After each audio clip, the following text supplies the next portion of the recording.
El terror puede estar más cerca de lo que creemos. Aún recuerdo aquella noche cuando llegó a mi casa la tía Alicia. Yo solo tenía 13 años.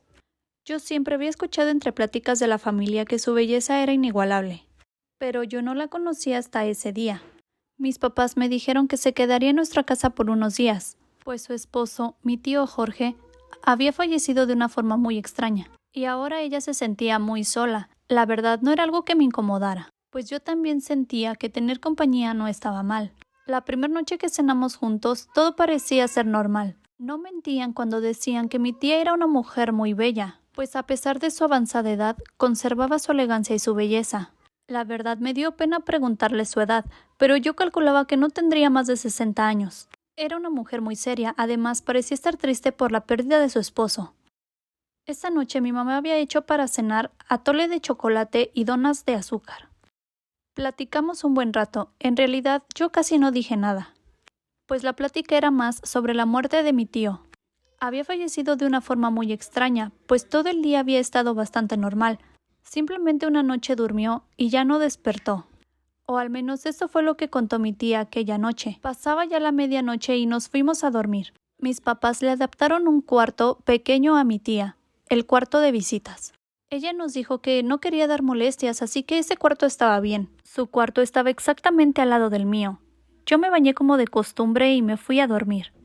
Durante toda la noche se escucharon ruidos extraños, como si arrastraran cadenas y golpearan la pared. Casi no pude dormir, pero al otro día le pregunté a mi mamá si ella había escuchado algo.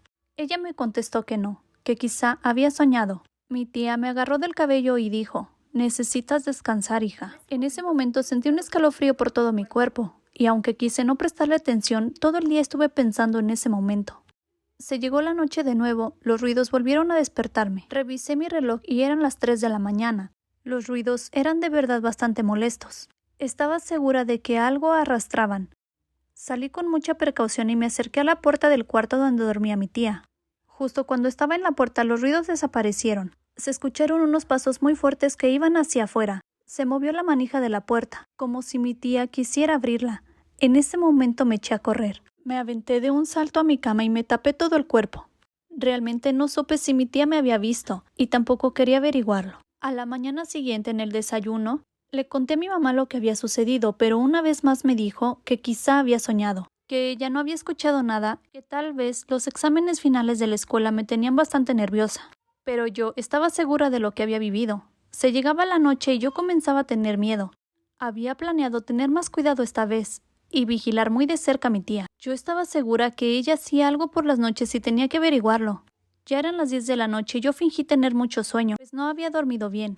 Le dije a mi mamá que no iba a cenar y me subí a mi habitación según a dormir. Comenzaron a escucharse los ruidos, pero esta vez también escuché que mi tía salió de su habitación. Vi claramente cómo la manija de mi cuarto se movía como si alguien fuera a abrirla.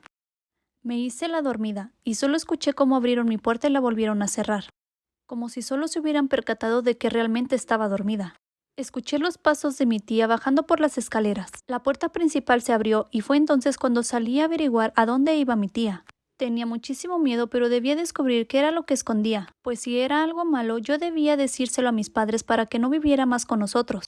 Alcancé a ver su silueta entre los árboles del cerro de enfrente de mi casa. Ahí estaba ella con un largo camisón blanco. Su cabello se movía con el viento, y yo me escondí en un árbol grande. Me dio mucho miedo seguir adelante, pues ya había caminado bastantes metros de mi casa. De pronto comenzó a llover. Desde que había llegado mi tía, todas las noches llovía. Lo que vi fue bastante extraño, pues mi tía llegó a la parte más alta del cerro, se quitó su camisón y dejó que la lluvia mojara todo su cuerpo. Colocó las manos y los pies en el suelo, y como si fuera un animal, comenzó a escarbar la tierra con mucha rapidez, queriendo hacer un profundo hoyo.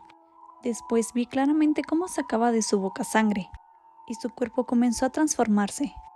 Parecía que se estaba convirtiendo en una bestia, como en un lobo, pero muy grande y sin pelo. En ese momento quise gritar, pero no pude. Mi cuerpo estaba totalmente entumecido. Yo me sentía como en un sueño del que no puedes despertar, pero puedes ver y sentir absolutamente todo. Cuando por fin reaccioné, corrí de regreso a mi casa. Llegué muy mojada, casi arrastrándome. Me sentía muy fría, me metí a bañar con agua tibia. No sabía cómo decirle a mis papás lo que había ocurrido, pues realmente sentía que no me iban a creer. Una vez más yo no había dormido nada. Como a las 8 de la mañana mi mamá fue a mi cuarto. a decirme que mi tía se había ido de la casa y que en su cuarto había dejado una carta, agradeciéndoles por las noches que le habíamos permitido estar en la casa, pero debía irse a cuidar a sus animalitos que había dejado. Yo sentí un alivio enorme, pues sabía que mi tía jamás volvería. Les conté a mis papás lo que había ocurrido, y extrañamente me creyeron, pues me dijeron que desde su ventana ellos habían visto todo, pero jamás pensaron que yo estaba ahí. Y bueno, desde ese día no volvimos a saber nada de mi extraña tía. No supimos lo que realmente era. Cuenta la leyenda que aquel humano que puede transformarse en cualquier animal es un nahual, pero yo más bien creo que mi extraña tía era una bruja.